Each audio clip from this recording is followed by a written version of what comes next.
Natatandaan nyo noon, si PRRD, nung ayaw magbayad nitong Maynilad noon sa gobyerno. Ang sabi ni PRRD sa kanila, pag di kayo nagbayad, bukas take over namin yung operation ng Maynilad.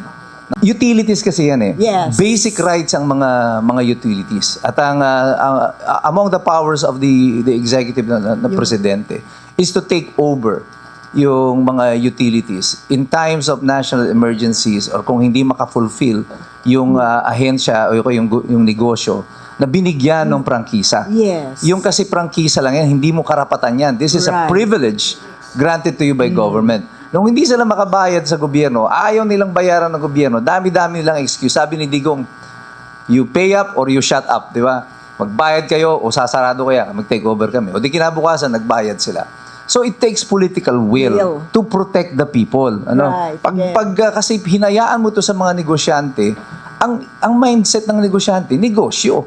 Di ba? Ito ay national wealth ito eh. Hindi naman kanila yung tubig eh. It belongs to the people. It belongs to the republic. Nangangasiwa lang sila. Nangangasiwa ka lang. And it is a privilege, correct? Yeah, exactly. Hindi yan right, hindi mo yan wala kang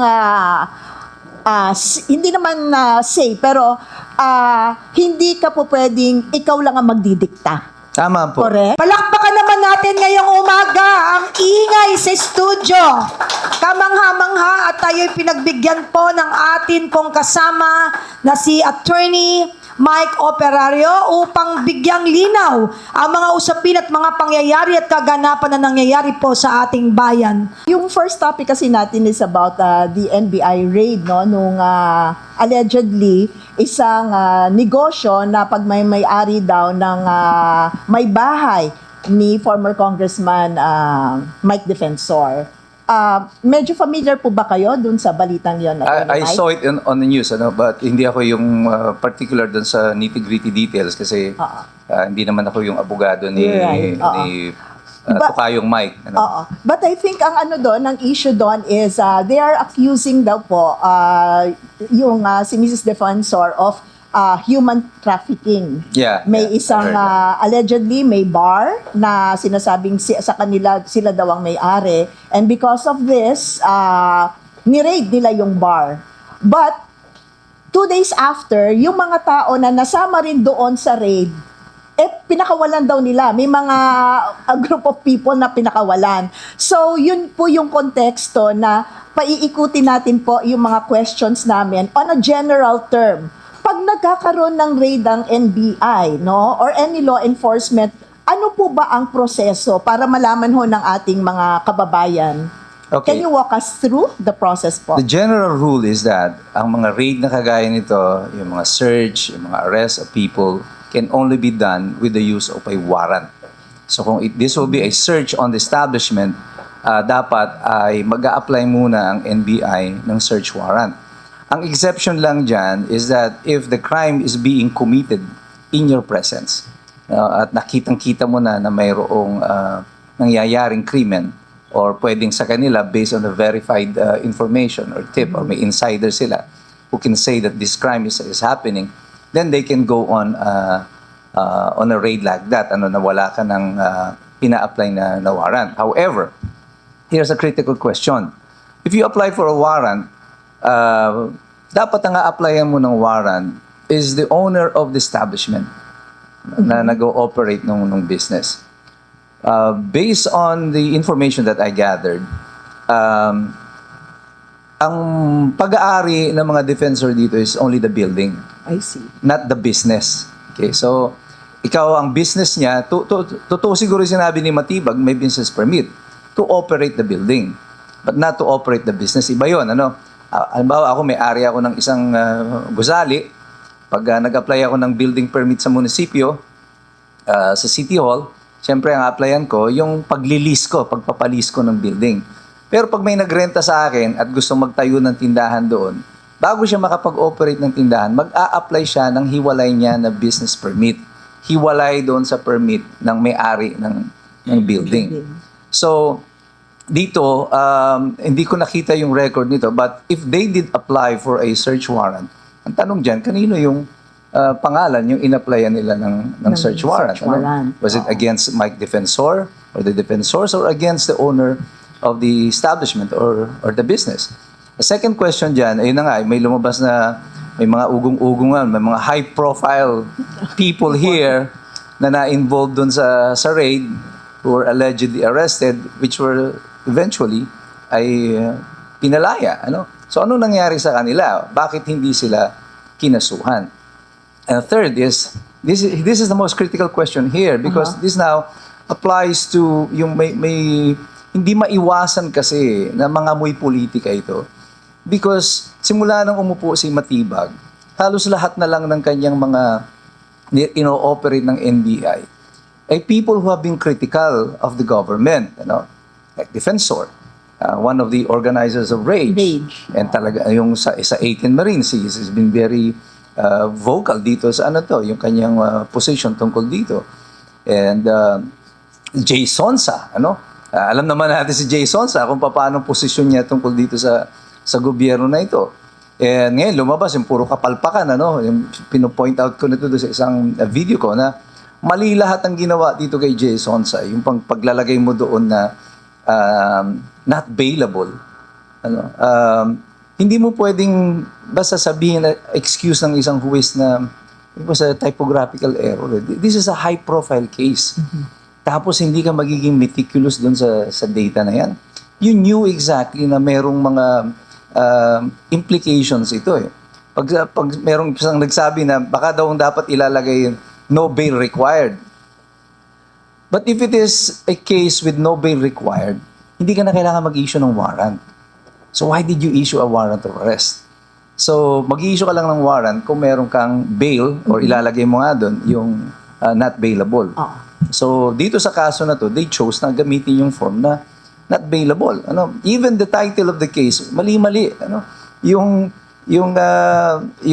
case title niya nakalagay doon, pati yung violation of illegal possession of firearms and explosives and ammunitions. Wala namang kasong ganun si Jay Sonsa. Kasi kung illegal possession of firearms nga and explosive, tama yung warrant. Walang bail yun. Yes. But since it is not, imposibleng magkaroon ka ng krimen na walang bail tapos unlawful utterance, cyber libel yung kaso mo. 10,000 lang ang piyansa mo sa cyber libel. So bakit ganun na nangyari dito sa judge na to? Well, recently naglabas daw ng statement yung judge apologizing doon sa supposed error. The question here is, na-violate mo na yung karapatan ng tao na kinulong nyo siya mula noong April 30 ng gabi hanggang kinalunisan. Saka na lang siya nakapagpiyansa ng Lunes kasi walang korte, walang mag-i-issue ng order at saka ng piyansa. So what happens doon sa 3 days na kinulong siya? Ganun na yon, sorry na lang. Di ba? Hindi po pwede yon. There are certain standards that judges must live up to. Kami ring mga abogado, may standards kami na sinusunod. And lalo sila mga huwis sila. Yung knowledge of the law is presumed sa kanila. Correct. Hindi mo pwedeng gawing excuse na nagkamali ako. You are presumed to know the law. That is the standard kasi ikaw ang nagse-safeguard ng karapatan ng mga tao base sa batas. Kung ikaw ay isang huwis at hindi mo alam kung ano yung batas, hindi mo pwedeng excuse yung staff ko kasi mali yung pagkakatype.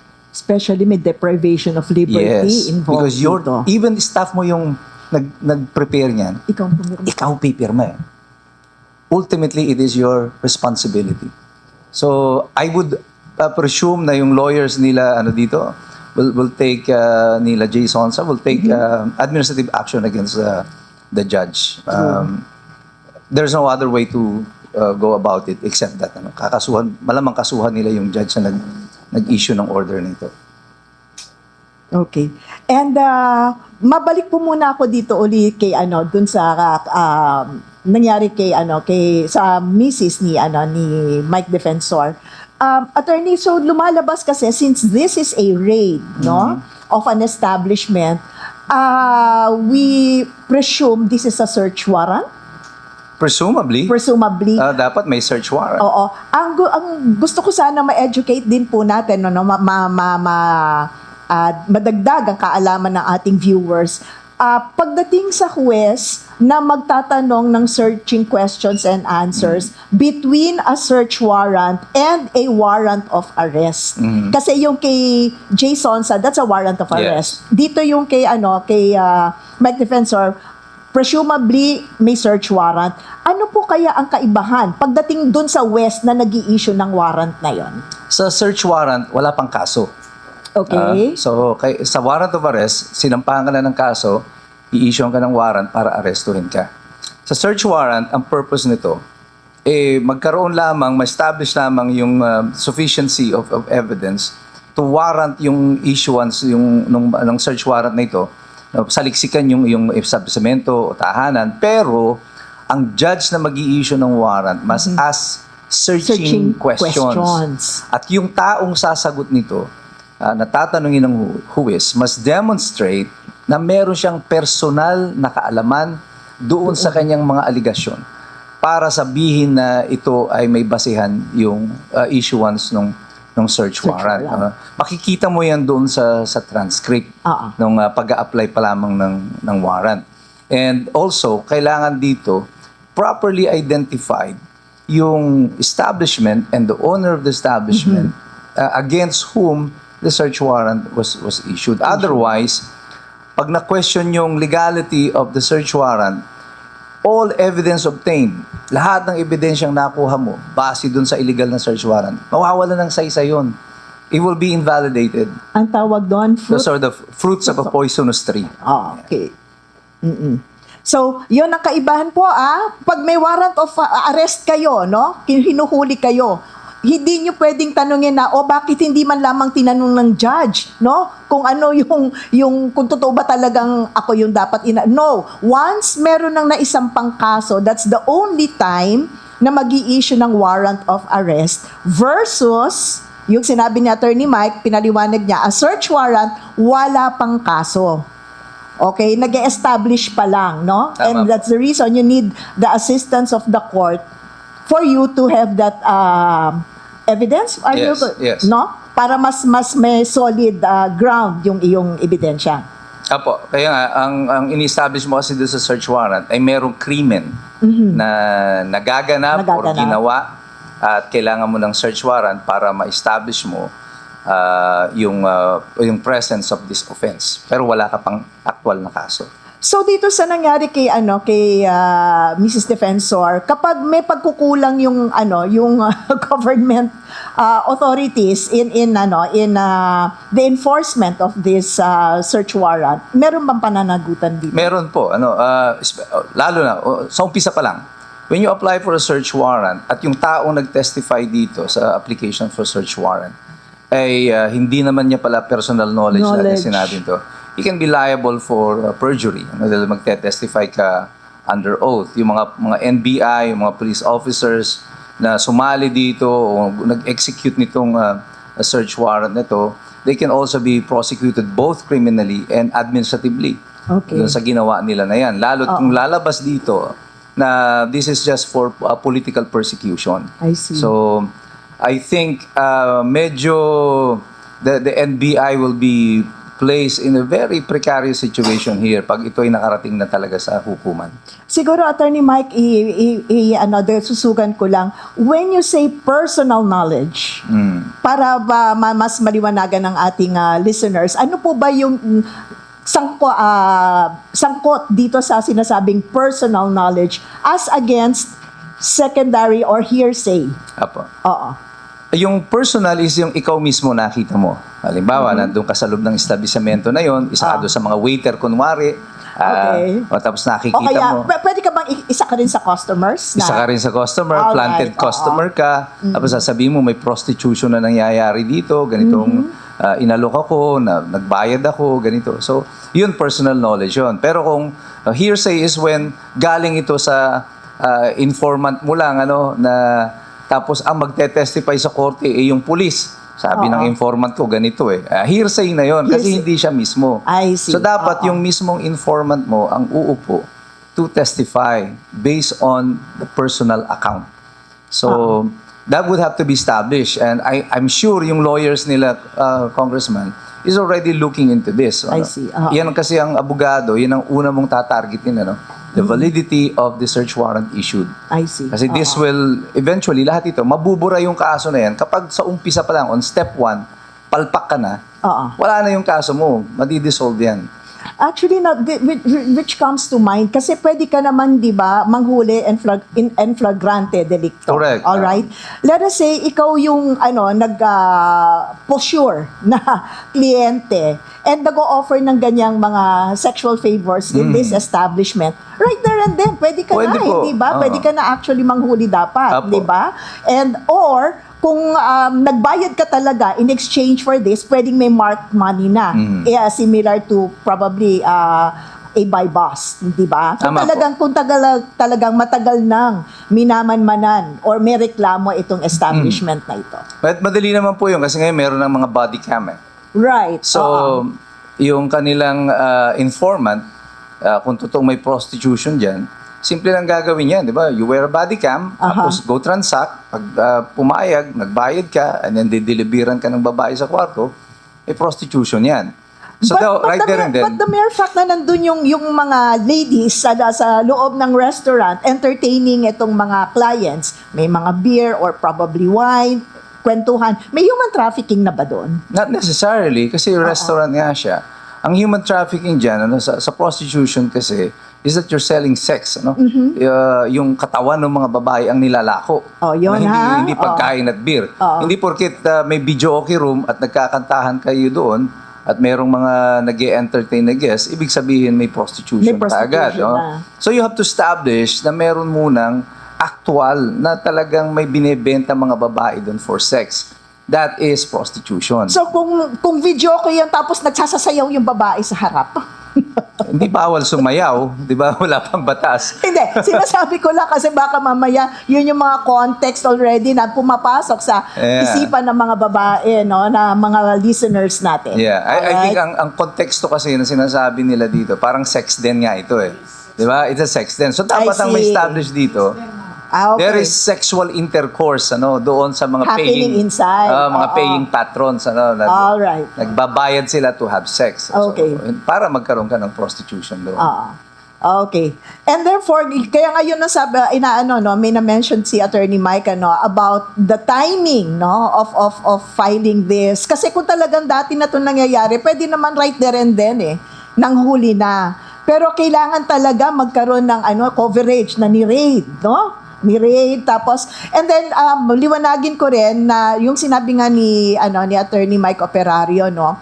Kapag ikaw yung may-ari ng building, okay? Mag-a-apply ka ng business permit, no? To operate that building. May isa ka pang permit na kailangang applyan kung ikaw ay magpapaupa. That's a different business permit. It is a lessor's permit. Iba rin yung permit ng kukuha nung tenant mo. Lessee's permit naman yon. So, liwanagin lang natin, and that's the reason why pinopoint out yun ni Attorney Mike, kasi dun sa nangyari sa establishment ni Mrs. Defensor, you have to establish, siya rin talaga ang may-ari nung business na yon. Okay, hindi po pwedeng kwento-kwento lang. Paano pag sinabi ng mga babae, hindi, si Mrs. Defensor ang may-ari? They have to just look first on the document. On the documents. Okay. Sino yung nakalista doon as the owner of the establishment. Kasi remember, pag hindi porkit ako ang may-ari ng building, doesn't mean na pwede kong pasukin yung establishment na yan anytime that I want. Ako bilang may-ari ng building, pwede akong kasuhan ng trespassing Kasi umuupa siya doon So hindi ko pwedeng pasukin yung bahay niya, kahit mga apartment, yung mga apartment building na yung may-ari, yung nagpapaupa sa'yo, hindi siya basta pwedeng pumasok kung ayaw mong papasukin at ikaw yung nagli-lease doon sa apartment. The same goes with business establishments. Based on the standards set in the contract, usually ang nilalagay lang dyan kung may mga safety inspection. Right. Pwede mong pasukin, mga maintenance, pwedeng pasukin ng may-ari. But on a day-to-day basis, hindi pwedeng para kang ikaw yung manager na nag-operate ng building tapos ikaw lang may-ari ng gusali. Hindi po pwede yon. So in this particular case, I think kung iba ang may-ari, unlisted na may-ari ng business, siya ang in charge ng day-to-day operation yan. So, ang mga defensor, if they only own the building, hindi sila pwede maging liable for the operation of a business na wala silang personal na control at kaalaman. Okay. Kung may violation ng batas dyan, pananagutan niya nung may-ari nung business mismo, hindi nung building. And I guess po, hindi ba, a diligent lessor, no? Would incorporate also a clause, hindi ba, a provision Yes. sa kanilang kontrata na dapat walang illegal, Apo. tama na activities na nangyayari doon. Okay? Tama po. Tama, oo. Yung mga standard yan eh. Illegal Standard, activities, oo. mga toxic substances, Right, mga dangerous oo. substances. Usually nilalagay yan sa kontrata. And that would also shield now the lessor, tama? Yes, yes. That would shield, no? Dahil hindi naman talaga niya pinapayagan. Tama po. Okay. So, pag ganito Attorney Mike, na high-profile cases, paano natin ma-assure or anong dapat bantayan ng ordinaryong mamamayan para masabi na hindi biased ang nangyayaring investigation? Ano sa tingin nyo ang dapat na matyagan ng ating mga tagapakinig? Well, here's the thing about governance. Ano? Ang gobyerno kasi operates on the basis of trust. This is what you call the social contract theory. Okay. Na we pay- ganda nun social contract theory Yes. between the government and the people. Alright. Tayo yung nagbabayad ng buwis sa pamahalaan. At ang understanding dyan is that the government will take care of us and protect our rights. Ay, Yung pakinggan nyo ito pinaka-basic mabuti yun, ano? Importante ito. Sa political science yan, bakit tayo mayroong pamahalaan? Bakit tayo nagbabayad ng buwis? It is because of this social contract theory. And although walang batas na nakasulat diyan. Oo. It is a concept in governance na may understanding dapat ang pamahalaan at ang mamamayan sa patuloy niyang pagbabayad ng buwis na ang karapatan ng mamamayan ay nirerespeto. That is why doon sa ating konstitusyon, nandoon yung Bill of Rights. That is the Correct. guarantee of the protection of our rights against who? Against the government. This is the protection of the people against the government. Kaya naandyan ang Bill of Rights. The basic na pinoprotection nandiyan tayong mga mamamayan, hindi po yung gobyerno. Ang Bill of Rights nandiyan parang protection po natin. This is our guarantee against the government. Bakit tayo kailangan protectionan against the government? Kasi once we turn over the reins of power in government, nasa kanya lahat ang kapangyarihan. And resources. Resources, yung pera, militar, police, lahat ng government agencies nasa kanya. And when the government decides na gamitin ko to against sa mamamayan ko, what can we do?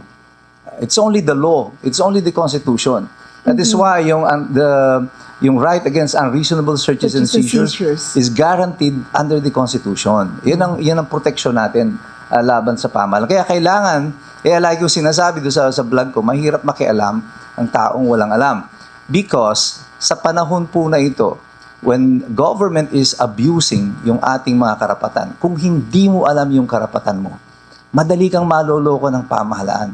They can manipulate the mainstream media, social media, and feed us with basura ng mga impormasyon Yes. to control the narrative and also yung mindset ng mga mamamayan. Ganitong ginagawa sa ating mga Pilipino sa kasalukuyan.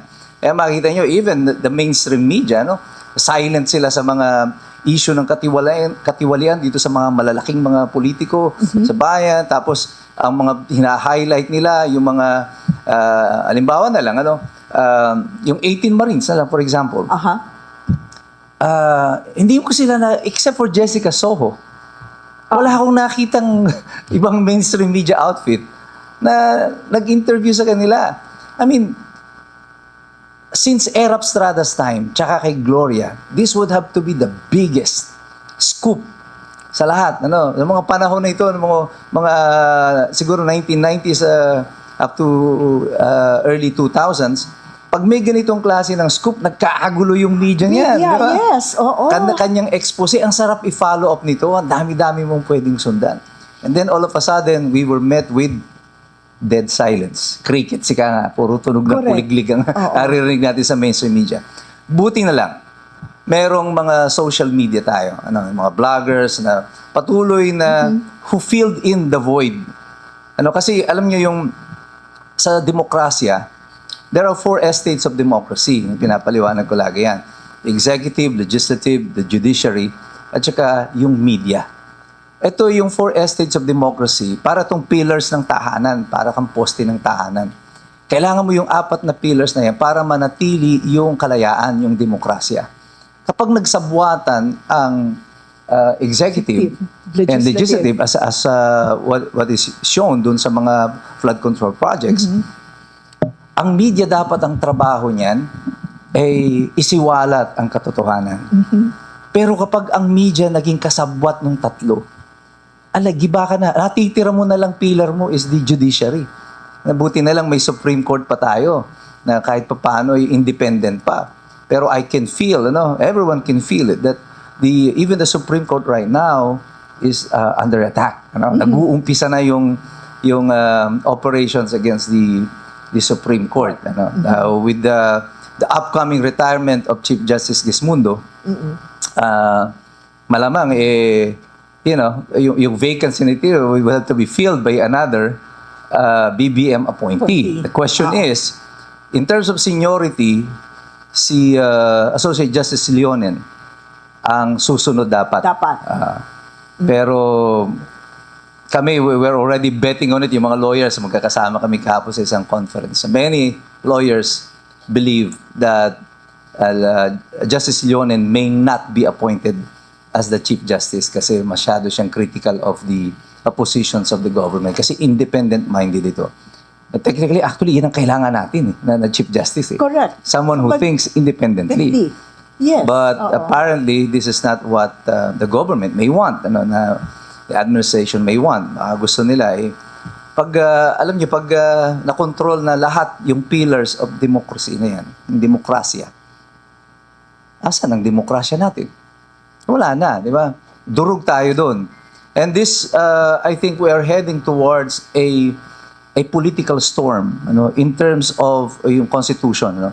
Baka magkaroon tayo ng constitutional crisis because of what is happening right now. And that is why, importante talaga na sa panahon na ito, yung mga tao, maalam tayong lahat, para nakakapag-participate tayo, nakakapag-engage tayo.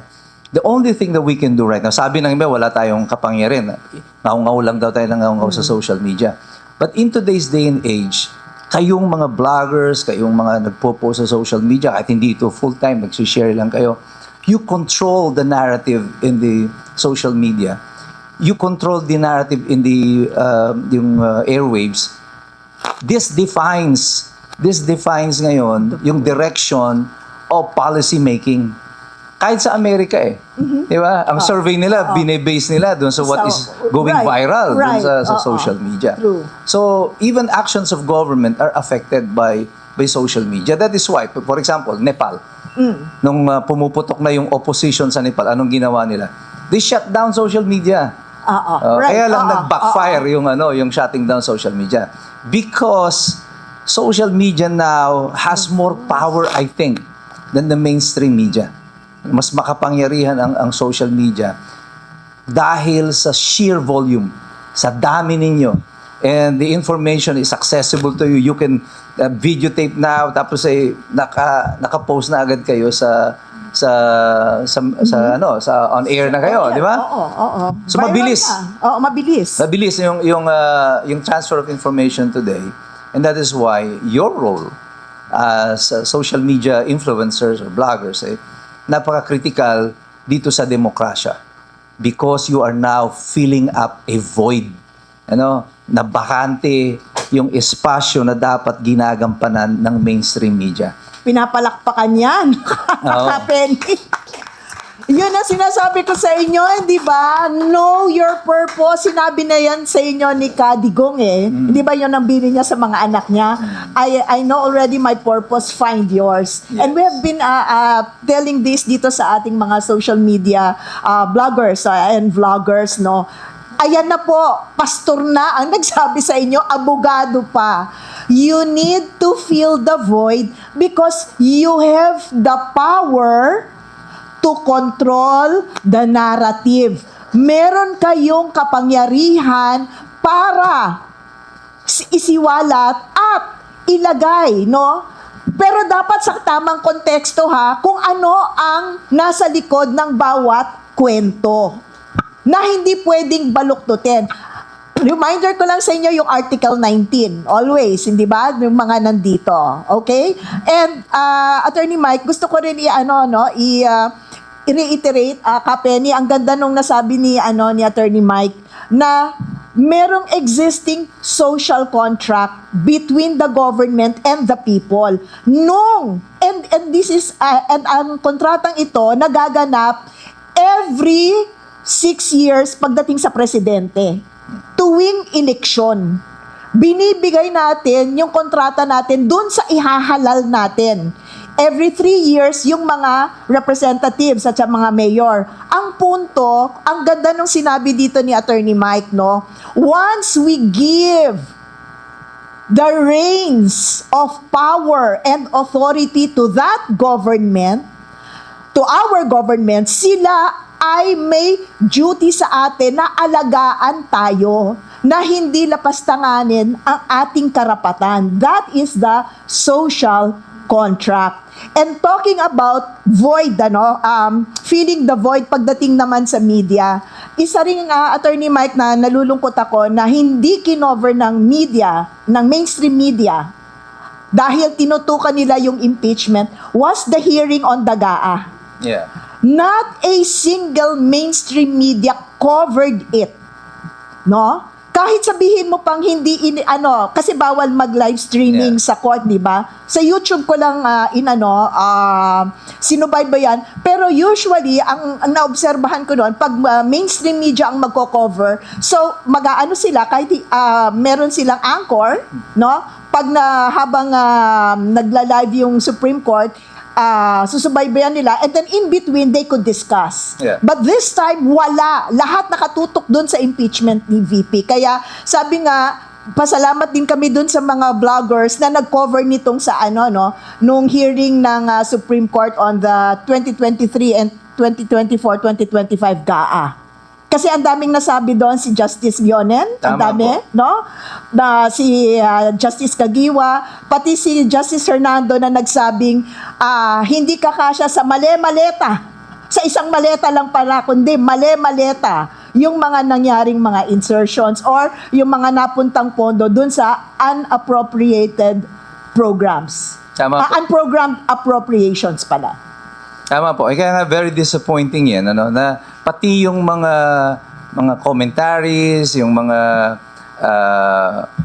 big name media personalities, wala man lang follow-up interview in this, despite of the fact na punong-puno ng sustansya, ang dami-dami mong makukuha doon sa Supreme Court deliberation, doon sa GAA, ang daming lumabas doon ng mga katotohanan, na lalo alam na natin ito, but now they can no longer deny it was established, sina Mena Pangandaman, they were the ones approving yung mga releases daw, even without the authority of the president, and nagko-coincide ito with the yung kwento nung 18 Marines nila Zaldico, so nagtugma-tugma, nagtama-tama, pero nakakapagtaka nga, bakit yung mainstream media wala man lang sinabi tungkol dito? Kahit isa, until now.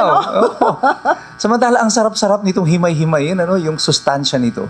Kasi dito, doon pa lang sa deliberation sa Supreme Court, may establish mo na yung presensya at yung truthfulness ng information na na-share na ni Zaldico. Correct. In many points, it has been validated.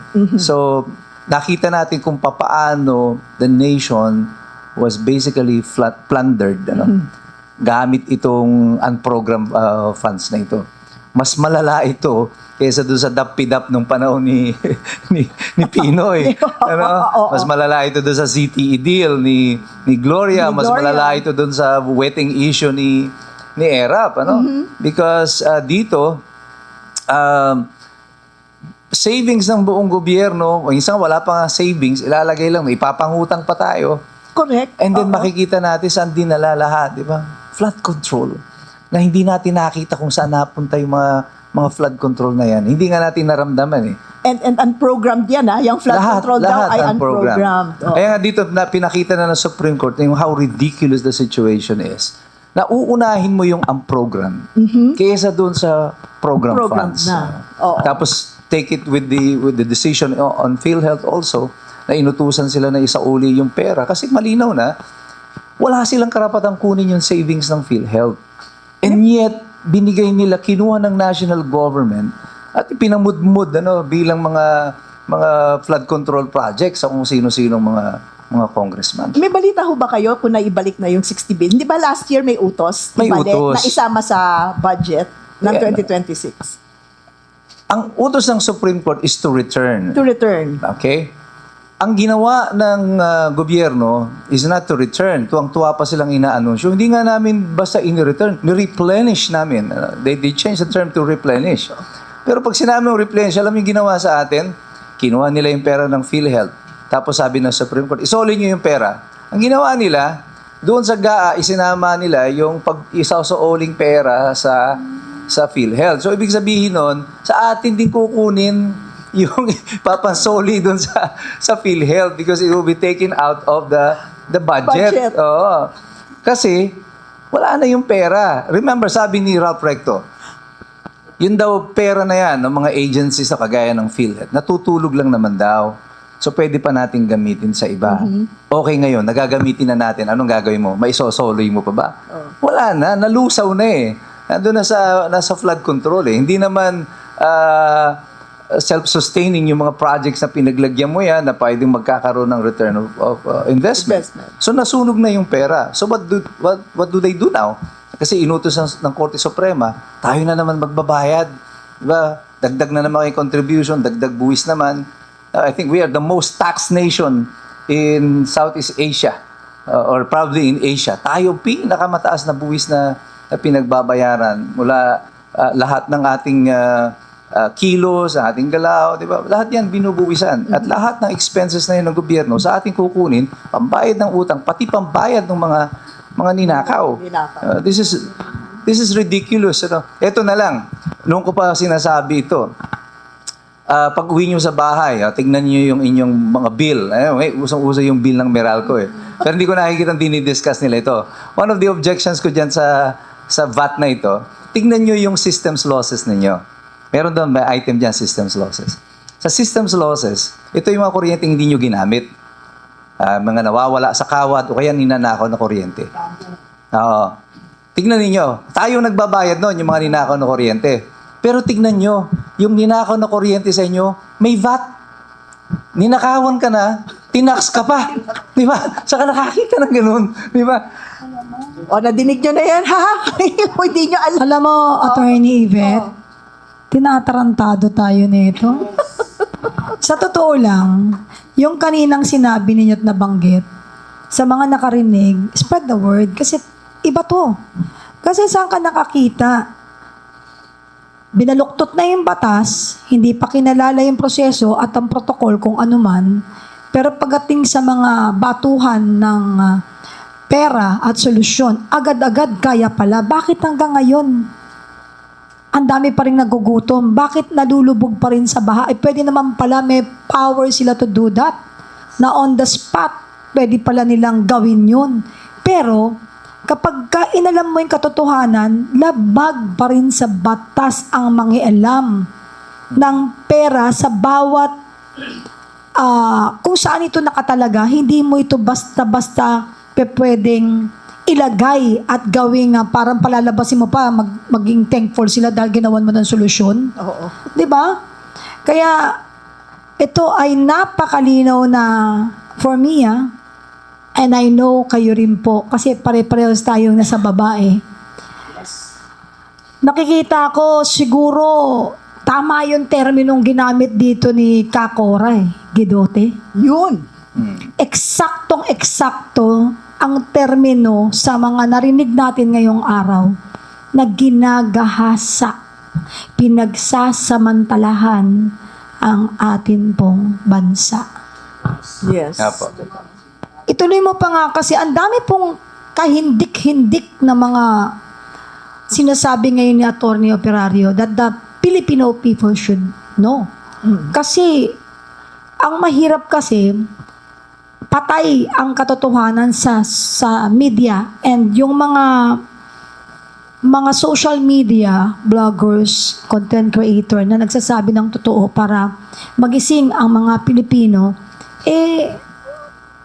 nawawala yung mga ano nila, nahahack, nasususpinde. Kaya nga sabi ni attorney kanina, narinig ko, yung freedom, pag binigay sa inyong laya, samantalahin nyo dahil hindi yan magtatagal sa mga panahong ito. Nakaposas tayong lahat. Pero it will not stop us kasi pag uminto tayo, sino ang magpapakalat at magpapaalam at magpapatuloy? Paano na ang Pilipinas? Hanggat may naninindigan sa ating bayan, suportahan natin. Basta doon lang tayo sa tama. Correct. Meron pa pala sa tubig. Attorney, baka alam ninyo yun. Nasyak ako sa Meralco eh. Opo, ganun din ang ano yan. Opo. Ang natatandaan nyo noon, si PRRD, nung ayaw magbayad nitong Maynilad noon sa gobyerno, ang sabi ni PRRD sa kanila, pag di kayo nagbayad, bukas take over namin yung operation ng Maynilad. Ng Attorney water. Mike, anong may basihan yan eh, hindi ba? Yes, Abogado si Kadigong, Yes, tama? Okay. Kasi Ano ang justification para mag-take over ang government? Utilities kasi yan eh. Yes. Basic rights ang mga utilities. At ang among the powers of the executive na presidente is to take over yung mga utilities in times of national emergencies or kung hindi maka-fulfill yung ahensya o yung negosyo na binigyan ng prangkisa. Yes. Yung kasi prangkisa lang yan, hindi mo karapatan yan. This is a Right. privilege granted to you by government. Nung hindi sila makabayad sa gobyerno, ayaw nilang bayaran ng gobyerno, dami-dami nilang excuse. Sabi ni Digong, you pay up or you shut up, di ba? Magbayad kayo o sasarado kaya, mag-take over kami. O di kinabukasan, nagbayad sila. So it takes political will to protect the people. Ano? Right, Kasi hinayaan mo to sa mga negosyante, ang mindset ng negosyante, negosyo. Diba? Yes. Ito ay national wealth ito eh. Hindi naman kanila yung tubig eh. It belongs to the people. It belongs to the republic. Nangangasiwa lang sila. Nangangasiwa ka And lang. it is a privilege, correct? Yeah, Ano? exactly. Hindi yan right, hindi mo yan wala kang hindi naman say, pero hindi ka po pwedeng ikaw lang ang magdidikta. Tama po. Correct? Ang maganda po nito sa nangyayari sa atin sa lipunan sa kasalukuyan, dahil dumadami yung alam ng mamamayan, now we are more aware of our political situation at yung kondisyon ng batas and how unfair it is to ordinary citizens like us. Kaya yung sinasabi ko sa inyo, we are the most taxed nation. For example, pag nagtrabaho ka, meron kang income tax. Ano? Ngayon, pag merong yung income mo, natirang pera sa'yo, pambibili mo ng bigas, tubig, lahat ng bibili mo, may tax. Pag nakaipon ka, nagdeposito ka sa bangko, may tax. Di ba? Pag namatay ka, at pagsasaling ka ng property mo, may tax pa rin. Di ba? Ninakawan ka ng kuryente, at tubig, may tax pa rin. Di ba? Everything about us is being taxed. Yung tollways natin, yung mga kalsadang dinadaanan natin, yung toll, it is a tax. Pero masama ito, mas malala ito kasi ang nagtatax sa atin now are private corporations. And this is so disadvantageous to us or disadvantageous to us. For example, SETEX na lang, yung isa sa pinakabago nating ginawa. The government spent about 32 billion pesos to construct itong SETEX na to. Tapos eventually tinurn over sa private corporation for a measly sum, I think of about mga 3 billion pesos lang. Tapos sila na mangungulekta. Tapos maintenance lang ang gagawin nila. Makita mo yung disparity nun. Tapos tayo ngayon ang magbabayad araw-araw ng buwis. Yung ako ngayon from Manila going to Bataan, ano? Oo. Almost 700 na yung one way ko na toll, ano? Na toll. From Bukawi all the way to Dinalupihan. So ganun siya kamahal. So 2 ways mo 1,400. Di ba? And paano ito? Alam niyo sa Pilipinas, for example, isa tayo sa pinakamataas ng cost ng products. You know, bakit tumataas ang presyo natin? Logistics. Correct. Kasi yung cost of transporting goods sa atin, masyadong mahal. Samantalang sa mga neighboring countries natin, sa Vietnam, sa Thailand, kung meron mang toll, very minimal yung charges nila. It's dito kasi sa atin, binigay natin sa mga private corporations. yung management nito ng ating mga roads, naging Mga private infrastructure. Pero supposedly under the concept of the social contract theory, sinasabi ko kanina, nagbabayad tayo ng buwis sa pamahalaan para you build roads, you build bridges, di ba? Pero manage it. Manage it. And then eventually, pagka-build nila, ite-turn over sa private corporations. Oo. Na lalong yumayaman dahil dito, tayo ang nagbabayad ng lahat nito. So ano pang silbi ng pamahalaan kung lahat pala ay ite-turn over natin sa mga pribadong korporasyon? And that is why in the Philippines, ito yung sinasabi noon na meron tayong mga oligarchies na na-create, na payaman sila ng payaman. Makikita mo yung malalaking korporasyon are owning large parcels of land sa mga probinsya. Halos yung mga coastal areas, yung mga airports, iisang kumpanya na lang ang nag-ooperate nito lahat. And we are creating a wealth, tremendous wealth imbalance. At saka yung so much power reserved to one particular group of people. Correct. Na sila na ang nagko-control pati ng pamahalaan sa likod ng eksena. Yan ang masama din. I guess, Yes. Attorney Mike, kasi yun nga, Ka-Penny, kaya nga napaka-thankful ako, we have a resource person as Attorney Mike Operario, na dahil sa kahirapan ng buhay natin ngayon at kung ano-anong mga binibigay sa atin ng mainstream media, na tungkol lahat dyan sa impeachment ni VP Sara, hindi nakakalimutan na natin itong mga bagay na sinasabi ni Attorney Mike, na in fact, yun ang dahilan bakit tinayo ang PDP laban, itong partido, dahil ayaw natin ng dinodominate tayo hindi lang ng mga banyaga kundi ng mga kapwa nating Pilipino. At yun ay naging hindi masyadong naging maganda rin ang naging relasyon ni President Duterte dun sa mga oligarko. And sad to say na sana nakikita ito ng mga kawani ngayon ng gobyerno. Go back to the social contract theory. Ang protektahan nyo taong bayan. Hindi yung interest. Anyway, yan na sila, di ba? Secured na sila. Mayayaman na yung mga yan. But the imbalance at yung disparity, yung lawak, ng yaman doon sa talagang iilan lamang na may kapangyarihang mag-control ng ating mga negosyo versus yung mga nasa middle class, at saka yung mga